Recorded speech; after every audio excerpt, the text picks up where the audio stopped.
um, Civil services students, I have come up with current affairs topic 5. It's a big one. Maybe let's see, 30 minutes, 30 minutes, 2 videos I'll record. And but it's not about the time. Basically, it's about the knowledge that you are supposed to acquire on this. So make sure these are very important. These are exclusively compiled for the sake of prelims as well as mains, and don't lose this material at any cost. And have it filed, and don't stop your preparation. If in case you're not confident in 2020 because of any reason, please don't stop your preparation, because you've already decided to become one. So continue this, and if 2020 is disturbed, then 2021 will not be disturbed, hoping that it will not be disturbed. But my sincere request, your 4 to 5 hours a day, whatever time that you actually allocate for preparing, make sure you continue that, right? Okay, let's look at this. The material is sent it across to you in the group, and you please have it. Let's say first one, measures to boost business under Atmanirbhar Bharat Abhiyan.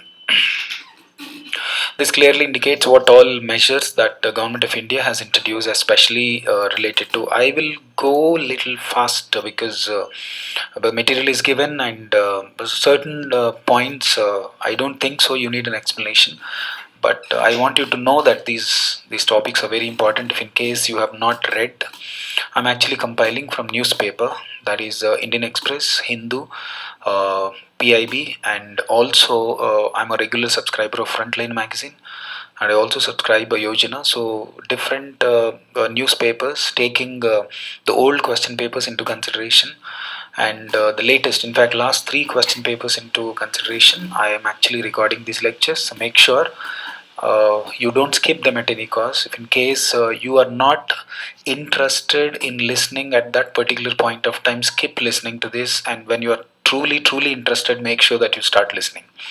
I told you earlier also, you got to be very aggressive. Always have a fixed timetable, daily 3 or 4 hours, whichever, and make sure those 3 hours dedicatedly allocate for this. Okay, at any cost. Especially working people, you may have a problem, but non-working people, I advise you to go through always 6 hours, because nobody has ever been successful unless and until they have studied 6 to 8 hours a day. That is for sure. Whether you study 1 year or 2 years, whatever it is, 6 to 8 hours study is must. And don't believe in anybody that only 2 hours, 3 hours will be sufficient. It will not be sufficient if you read 2, 3 hours. Working people, you have no option. Once you clear prelims, you have to take a leave. But until then, you have to sacrifice at least 4 hours a day. And the regular people, 4 to 6 hours, if you are able to spend, you're almost close to clear this examination, because there are a lot of topics. Because static subject or knowledge will be very less, whereas changing things, current affairs will be very high. And when you keep digging like this, you'll come to know these many things. First of all, you need to know that yes, these are all the areas that I need to cover, so that when you start reading newspaper also, you will start covering hereafter. At least from today onwards, whenever this kind of a topic you see in the newspaper, you'll be able to focus on that, right? So if in case after 25 minutes you want to take a break, just put the pause button, go back and come back and start continue. But don't leave anything, because the more you find it dry, the more is the symptom that you're not interested in this course. All right, guys, let's now. So there was a program called Atmanirbhar Bharat Abhiyan program. Under that program, as you all know, that government has introduced so many initiatives, so many incentives. All these incentives and initiatives have actually been introduced to lift up or boost or encourage micro, small, medium enterprises. So you need to typically critically understand what exactly the incentives that were announced as a part of this program. Okay, IBC. You remember I was talking about IBC code before, Insolvency Bankruptcy Code, and I told you insolvency is a situation where company is not in a position to clear the debts, and company revenue flow is very less, and company is not in a position to make the bill payments on time. So in such case, that position of a company which is basically such a stringency, and it cannot repay the debts, it is called insolvency. Then officially it has to apply to the court will declare as a bankrupt company, so that you will have some relaxation when it comes to repayment of loans. And in that case, if in case you want to wind up, then you have to apply for a insolvency, then the Insolvency Bankruptcy Board of India will be looking after these kind of cases, right? So for micro, small, and medium enterprises related, in general, IBC we studied, but we did not study exactly the features related to IBC, recent incentives which were announced as a part of Insolvency Bankruptcy Code to micro, small, medium enterprises. Have patience, have patience, have patience. Look at this. Minimum threshold initiate insolvency proceedings has been raised. That is very important. Minimum threshold insolvency, in the sense from rupees 1 lakh, which largely insulates micro, small, and medium enterprises, it is now raised to 1 crore. Basically, this is like which company can actually apply for insolvency. I mean, suppose I'm not in a position to pay the debts. Very good, I understand. How much? Suppose if I'm not in a position to pay 10 lakhs also, will I be declared as bankrupt or insolvent? No, no. So there is a minimum amount, because if that is the case, now everybody who borrowed even 2 lakhs, who could not pay 2 lakhs also, they will declare that yes, I am also insolvent. Small amounts you should. So minimum threshold limit, which is to, I mean, you want to go for a bankrupt, you want to apply for insolvency, means you want to declare that you are not absolutely capable of paying debt, so that you want to go for a liquidation or a winding up of the company. Then the question comes, how much? So there's a possibility people can apply even if they are not able to pay 5 lakhs, even if they are not able to pay 20 lakhs or 30 lakhs. So government has increased this to 1 crore. Okay, that is one thing. Next, special insolvency resolution framework for under section, this section you have to, under section 240A, special provision is introduced especially for micro and small enterprises. Threshold limit is increased to 1 crore, and special framework for micro, small, medium enterprises is actually given under section 240A. The next one, suspension of fresh initiation of insolvency proceedings up to 1 year depending on the pandemic. Suspension of fresh initiation of insolvency proceedings. That means we are not going to take fresh insolvency, because you see, COVID-19 has not affected your industry. COVID-19 has affected so many industries, right? When COVID-19 has affected so many industries, if everybody is planning to go for insolvency and everybody wanted to declare that they are bankrupt, then all the industries will be in line, right? You got my point. So suspension. So you want to introduce insolvency proceedings, we are suspending it for 1 year, because during this time it is not you, everybody. It is not you, everybody. Try to understand this. What we learned from this is basically you can't change what is out there. You can't change what is out there. But the way you respond to that, the approach that you have will change everything. Because it's now I'm telling you, best example. It is not a rumor, right? Everybody is predicting that next 6 months or 7 months or this year, the whole year is going to be like this. And you are still listening to classes, online classes on phone, and you are still listening to classes without headphone. Maybe the financial aspects are different, but there's a way to purchase a laptop. There's a way through which you can purchase a system. EMI is there, loan is there, yes. So, knowing very well the scenario is going to be like this, learning is going to be like this, working is going to be like this, you are still listening to the classes on mobile, if in case some of you are listening. It's a high time, yeah. You have to immediately allocate some money and buy laptop and have a proper internet and proper connection, digital infrastructure you have to arrange, so that what you learn will go inside the mind. Either a system at home or laptop. Laptop is better, wherever you are, you can hear. System is waste now again if you leave the homes. This is what our approach. We need to get ready, no option at all. So I'm telling you, recent past, because of this app, etc. So we have invested more than 30,000-40,000 rupees. I had no other option. I was never interested in this kind of a scenario. I had to invest. Please change your attitude towards this. You can't change. Rumors, that's a different story. In India is a land of rumors. On everybody, everything, we will create rumors. Understood? So what I'm trying to tell you, have proper info, proper laptop, proper internet connection, proper postpaid connection, proper atmosphere, proper environment. These things you attach and focus on this. Definitely will succeed. You believe it or not? Yes. Yes. So here, if you allow people to apply for insolvency, everybody will be in line, man.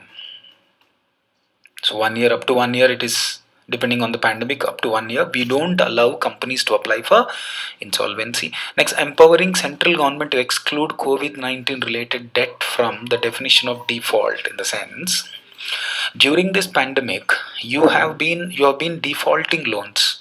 You're not in a position to repay the loans. You're not in a position to repay the EMI. So this cannot be recognized as a default. It's a good, right? Generally, what happens, there is a what you call rating agency, CBIL, Credit Information Bureau India Limited.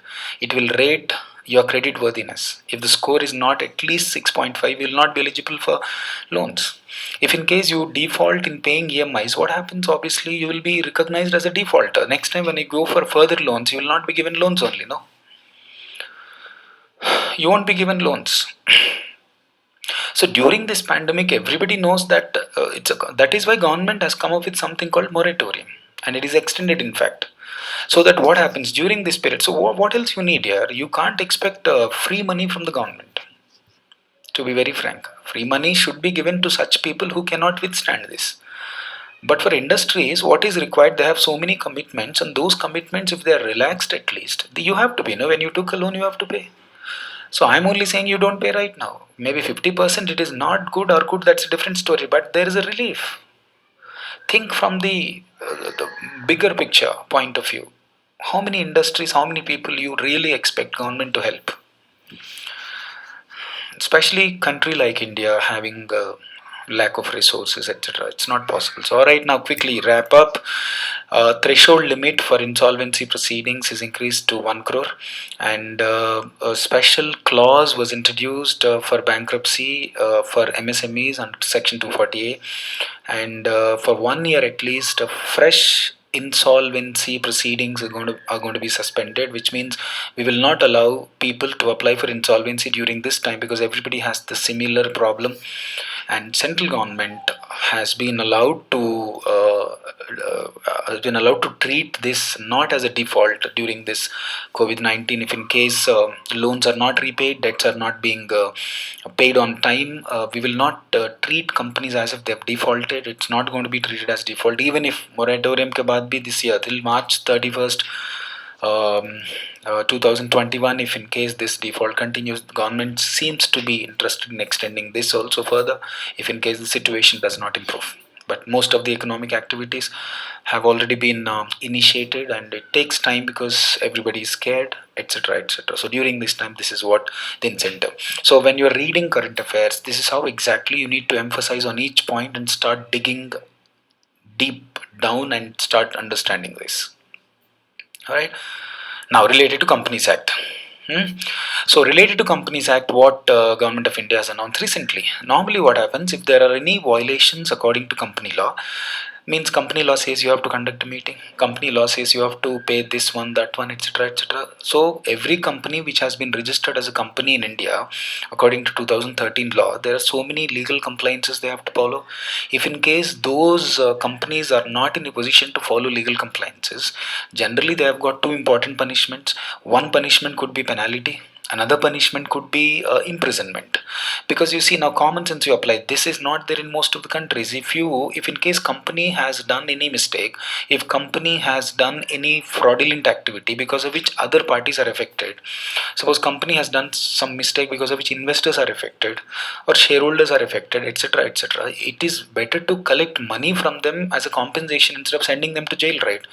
Say people are ready in India, if in case you want them to go to jail, they will go to jail and nicely sit there for 6 years and come back.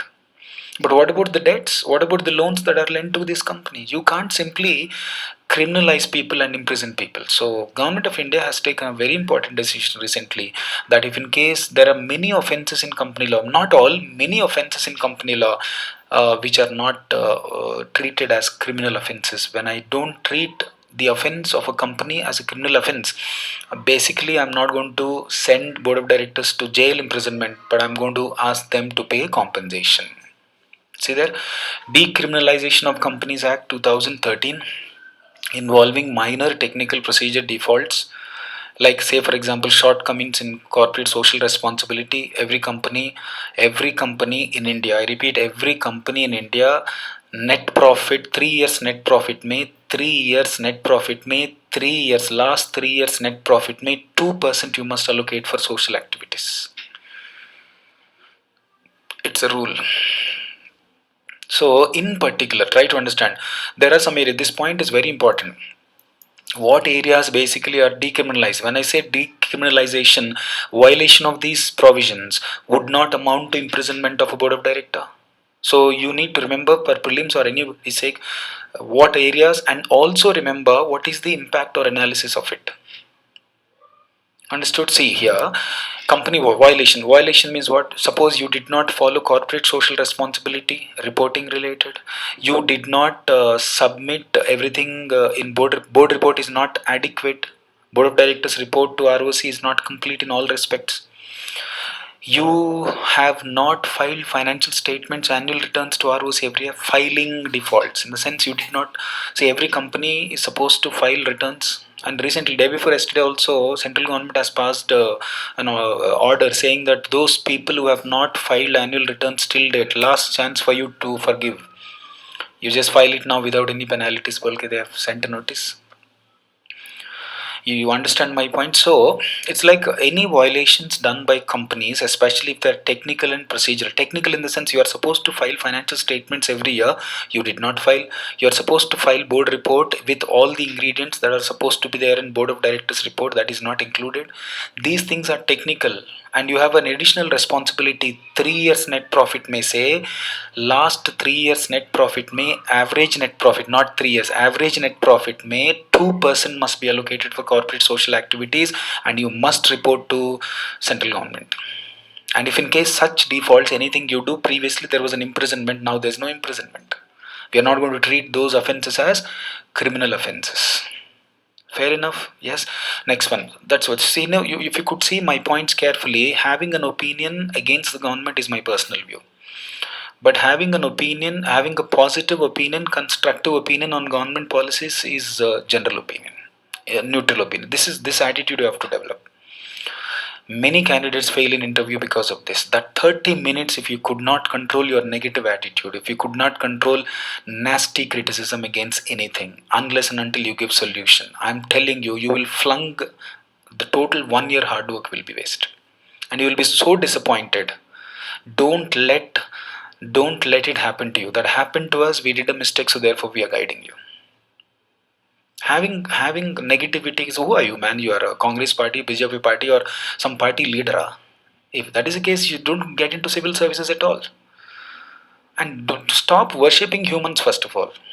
If somebody does very good, it's okay, appreciate. But if the same fellow does not do something, you must be daring enough to criticize that fellow constructively. Otherwise, it's not.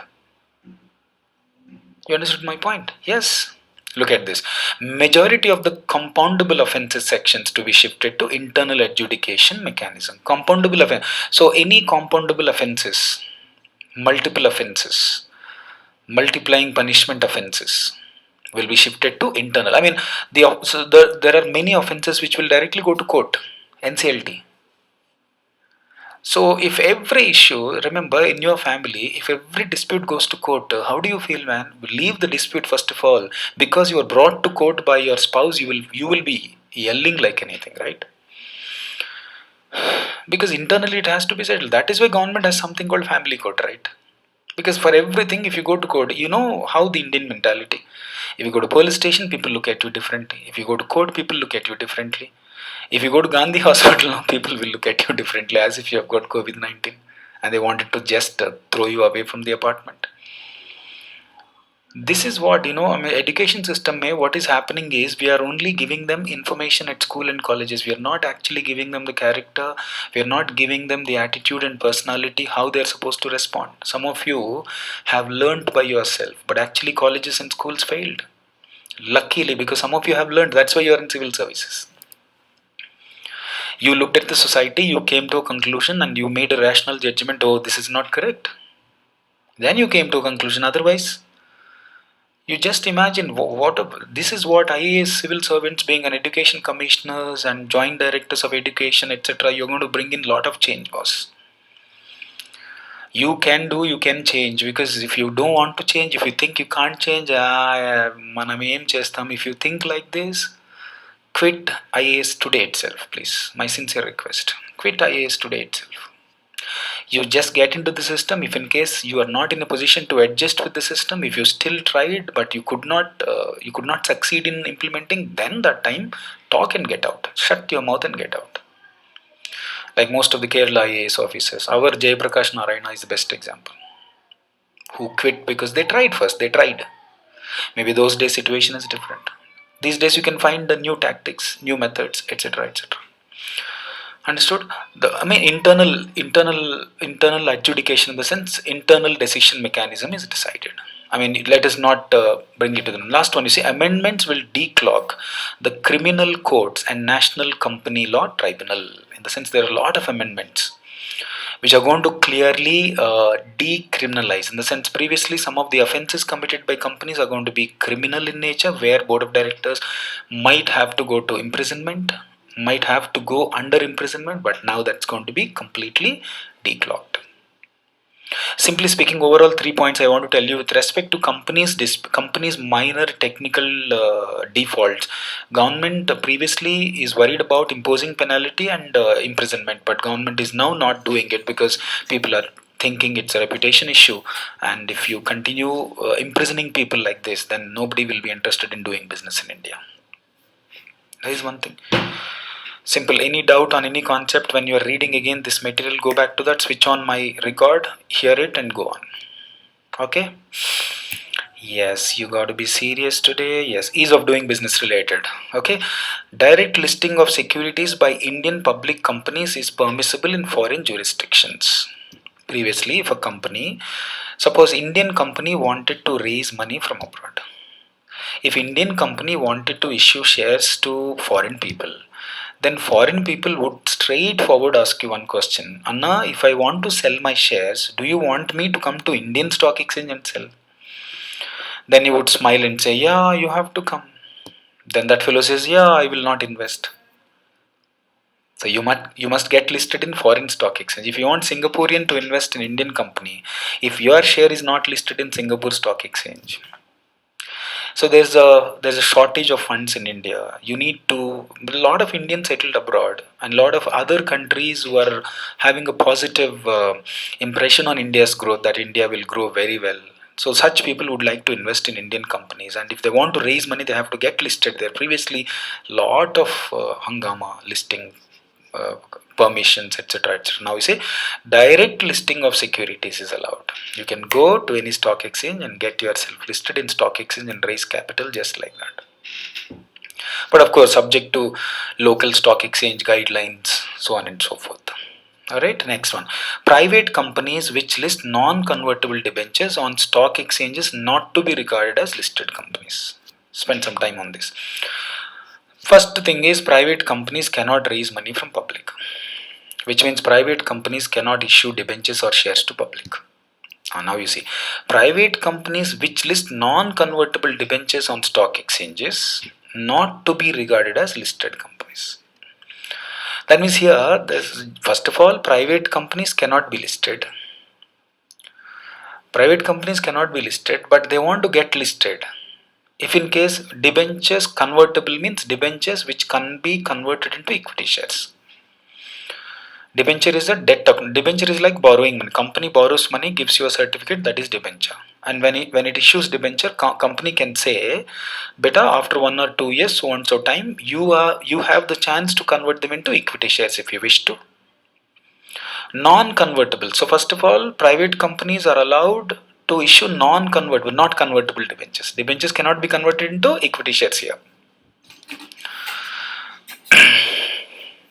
If in case private companies which get registered their non-convertible debentures on stock exchange, if government allows you to do so, you still cannot be recognized as listed companies. Am I clear? Yes. Because only public company means the company which can raise money from public. Alright. Power to create additional specialized benches for National Company Law Tribunal. National Company Law Appellate Tribunal. See, basically in company law, the jurisdiction, if you could understand, the legal setup, if you understand, if there is any dispute, suppose I am a shareholder invested in company. if in case company did not give me the declared dividend, if in case company did not call me for meetings, if in case anything company is supposed to do has not done, there's a dispute. So being a shareholder, where will I complain? So remember, company law disputes may you have NCLT, National Company Law Tribunal, National Company Law Appellate Tribunal, and Supreme Court. Point number one, who has the jurisdiction when it comes to company law? Central government. Central government has set up two important special courts. National Company Law Tribunal is a special court where any company law dispute first must be referred to NCLT. So you can't go to local courts, high courts, etc. etc. There's a special court established specially for company law dispute. If I'm a shareholder, if I'm affected by company activities in any given situation, where will I apply? A special court called National Company Law Tribunal. There's a difference between those two. If in case National Company Law Tribunal has given a judgment and that judgment is not okay for me, then I can appeal to the next court. Like if in case you go to local court, you're not happy, you will go to high court. If you're not happy, you'll go to Supreme Court. No, like this in company law disputes, may first you will go to NCLT, National Company Law Tribunal. If in case you're not happy, you will go to National Company Law Appellate Tribunal. If they're also under selective cases, you will go to Supreme Court. This is company law route. So no way company law disputes will go to local courts and high courts. Try to understand this. Special courts were established. So it says what? Power to create additional specialized benches. So National Company Law Tribunal, where is it? Delhi. There are 7 benches as of now. Like Bangalore one is there, Hyderabad one is there, Chennai one is there, Ahmedabad is there, Mumbai is there, Kolkata is there. Like these benches are there. I mean, suppose if I'm living in Hyderabad and there's a dispute, you want me to go to NCLT, why will I go and try? First of all, dispute again travel expenses. So NCLT has established a bench in where? This one. Similarly, NCLAT also has benches. So power to create. So the central government is given power now to create additional benches. To whom? NCLAT. National Company Law Appellate Tribunal. So earlier, and so simple understand. Now I'll tell you what was the old situation. Old situation may NCLT has benches, NCLAT does not have benches. NCLT has benches, but NCLAT didn't have benches before. Today, NCLAT appeal. Suppose I'm affected in NCLT bench of Bangalore or Hyderabad, I have to go to NCLAT, which is there in Delhi. That was the story before. So again, time, distance, etc. will be affecting companies. No, end of the day, we wanted to actually make company life more easier, company life more encouraging, right?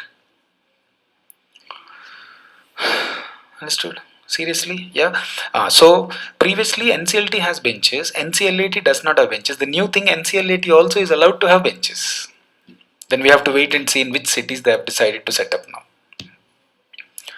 So first thing is Indian public companies can get listed in foreign jurisdictions. Permissible, allowed now. Private companies, non-convertible debentures, even though they got listed, they will not be treated as listed companies. The next thing is NCLAT, Appellate Tribunal. NCLT decision, if you are not happy, you will go to NCLAT. Udhar bhi happy nahi hai, you will go to Supreme Court. That is company law route, company law disputes route. Okay. Next, lower penalties for all defaults for small companies, 1% companies.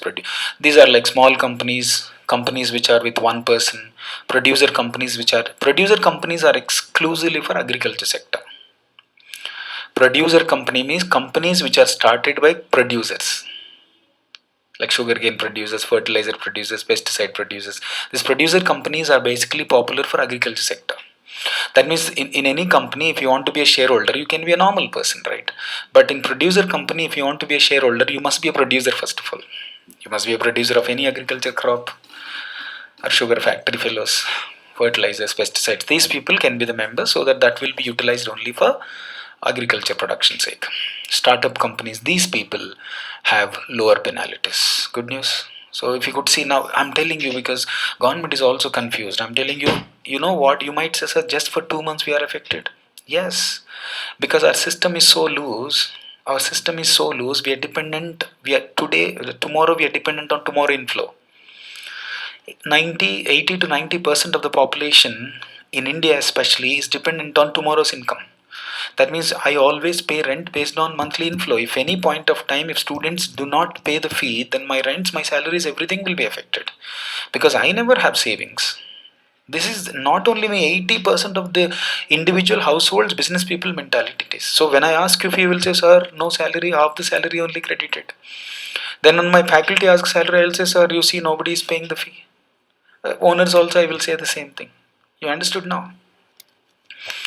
So if in case any defaults by small companies, etc., during this, penalties are going to be very less. First of all, many penalties are on what you call, on moratorium, but most of the defaults will not be considered for seriously. Okay, everybody clear? Yes. Let's now look at this one. Public sector enterprise and self-reliance. You know what, the latest slogan, local make in India, was there before, but that has been more what you call, popularized by something called self-reliance, in the sense self-dependency. It was there earlier in 1970s, and now it has come into existence, right? List of strategic sectors. First of all, you need to understand what are strategic sectors. Power is a strategic sector. Biotechnology is a strategic sector. Um, Defense is a strategic sector. Understood. There are some security related strategic sectors requiring the presence of public sector enterprises in public sector will be notified. So any sector which we think strategic sector, the sector which will actually help us in competing with foreign companies, private companies, etc., will have to be notified in public sector. Then in strategic sectors, at least one enterprise will remain in public sector. That means, now I want you to understand these 2 points. So strategic sectors are those sectors which would help us in competing in the market, which would help us in earning more revenue, which are also related to security concerns. So strategic sector, say for example, if you say pharmaceutical sector, let's say infrastructure sector. Infrastructure is a strategic sector. Ports strategic sector, power strategic sector, oil strategic sector. In these sectors, if you just throw them open to private sector, management issues will be there. So many issues will be. So therefore, we want to actually, make them, at least one public sector enterprise must be given the opportunity along with private sector. That is one. In other sectors, public sector enterprises will be privatized. That means all those strategic sectors, presence of public sector will be there along with private sectors. Rest of non-strategic sectors, absolute 100% will be open to private sector. So that means government presence is not going to be in every sector now. Government presence is going to be in strategic sectors. That too, at least one sector will be given to public sector enterprise. Rest of all units will be given to private people. All right. So we that means this clearly indicates self-reliance, in the sense, if you have a public sector control, there's every possibility we will be able to make sure that industries will be working or purchasing anything from within the country. Domestic industry protection is main thing. All right, one by one, just go through in this way. Let's now defense infrastructure. Okay, related to defense infrastructure, let me cover this in this video. Union government has approved the launch of defense testing infrastructure. So first of all, very important scheme in the recent past. What was introduced? Defense testing infrastructure scheme. That is one. Its aim is to give boost to domestic defense. So we wanted to actually focus on domestic infrastructure. We wanted to we want to develop all things internally. It is an outlay of 400 crores. It is an outlay of how much?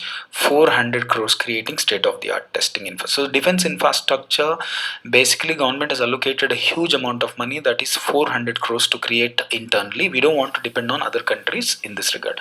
It provides a set up 6 to 8 new testing facilities with the help of private sector, especially Mahindra's and Tata's, Adani groups have already shown interest in this. This will facilitate indigenous defense. So basically all 5 points, if you could see, we have set up something called defense testing infrastructure scheme, specially to emphasize on developing what is required in defense to be developed in India. Yeah, the projects under this scheme will be provided up to 75% government funding in the form of grants in aid. Just imagine now. It's not like a loan. Okay, next one. The remaining 25% of the project cost will have to be borne by the special purpose vehicle. Special purpose vehicle, anyway, in this only special purpose vehicle is an entity that is established especially for a particular project like this. So what happens, that entity will start mobilizing money. So it says government will fund, so special defense infrastructure is going to be manufactured inside the country. 6 to 8 test centers are going to be developed. We wanted to depend only on indigenous defense production hereafter. As of now, we are importing a lot of defense material from Israel, France, UK, USA, Russia, especially. Okay, that is one thing. 75% funding will be given as a grants. Remember, for true or false questions in prelims, please. The remaining 25% of the project cost will have to be borne by special purpose vehicle. Special purpose vehicle, like a special economic zone. I'll discuss all those details. Special purpose vehicle, until then you understand, it's an entity which is established especially for development of that. So that entity, that company, that organization is exclusively established only to develop that defense related. It is not supposed to do other activities. Special purpose vehicle. What is the purpose here? Defense infrastructure, indigenous defense infrastructure. Government is giving 75% grants, okay, with private partnership. See there, whose constituents will be Indian private entities and state governments. So foreigners we are not taking. So 75% central government is giving and 25% is given by SPV. SPV may who's contributing again? Private enterprises of India and state governments. Then SP, because I'll tell you, you may ask, sir, what is the logic behind this? Lakhs of crores, more than 2 lakh crores, more than 1 lakh crores we are actually spending. The defense budget, if you could see, more than 2 lakh crores, in that more than 1 lakh crores we are spending only on infrastructure. And in that 70% of the defense infrastructure, as of now, till date, we have been importing from other countries. That means huge amount of money is just going outside. If you do it inside India, one side there's going to be employment, one side there's going to be an industrialization. On the other hand, our objective of self-reliance may be achieved. Alright, SPVs under scheme will be registered under companies, and then every SPV is like a company, and that company is exclusively given permission to take care of a particular aspect. In this regard, we are talking about defense development, defense infrastructure development, right? Shall also operate and maintain all assets under the scheme, self-sustainable manner, etc. Okay, while majority of the test facilities, defense testing facilities, any infrastructure, okay, it could be arms, ammunition, it could be anything, building infrastructure, mobiles, vehicles, okay, equipment, machinery, shipping, navy related, air force related, anything, right, are expected to come up in the two defense industrial corridors. Very important, very important. Two defense industrial corridors.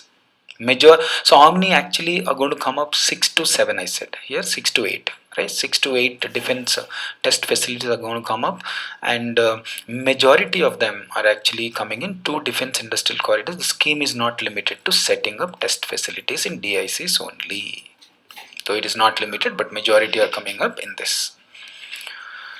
Understood? Yes. So the next one, defense industrial corridor related, is there. Just continue. Okay. Where are they? Union government has set up defense industrial corridors in this one. These are the two states. You understood now? He said majority of the defense testing facilities are coming up in two states, two industrial corridors, defense industrial corridors. They are there in Uttar Pradesh and Tamil Nadu. One in North India, one in South India. These defense corridors will facilitate well-planned and efficient industrial base, okay, for defense production locally. The corridors will overlap existing defense public sector companies, aim to ensure connectivity among various defense. So these two corridors will have a connection with various other defense industrial corridors and coordinate with them and go for production of defense infrastructure equipment. Uttar Pradesh includes, so this is also very important. UP includes Lucknow, Kanpur, 1, 2, 3, Agra, Aligarh, Chitrakoot, and Jhansi. 1, 2, 3, 4, 5, 6 in UP. Yes. Then in Tamil Nadu we have Chennai, Hosur, Salem, Coimbatore, Tiruchirappalli, Trichy. 3 plus 2, 5. 6 plus 5. Total 11 centers have been identified, 11 industrial zones. So what is this basically? What we understood in these two defense industrial corridors, we have got 6 in UP and 5 in Tamil Nadu. These are going to be busy now in providing infrastructure which is meant for defense. In this way, we are allocating 400 crores, and this money is going to be invested per year. Okay, this investment is going to help us in producing defense equipment indigenously, in the sense within the country. All right, that is what. So this is how you need to start learning current affairs. Because if you don't spend time like this on every point, you will. Because I'm telling you, suppose if I don't explain and you just go on reading, you won't be able to remember. So listen once and read thrice. Thumb rule is three times. Any subject, if you revise three times, definitely so many doubts will arise and you will understand this perfectly. Okay, don't skip any current affairs lectures, because you know what, out of let's say 100 concepts, if you read, one question can come. Trust me, out of 100 concepts, if you could read in current affairs, maybe one or two questions can come, but we can't take a chance that 1 mark also will make a lot of difference. Everybody clear? 2 marks, one question, 2 marks, it's a great deal. Clear? Yes. Have a good day. Go through this, and the question paper today which I've written, I'll discuss it tomorrow. Have a nice day.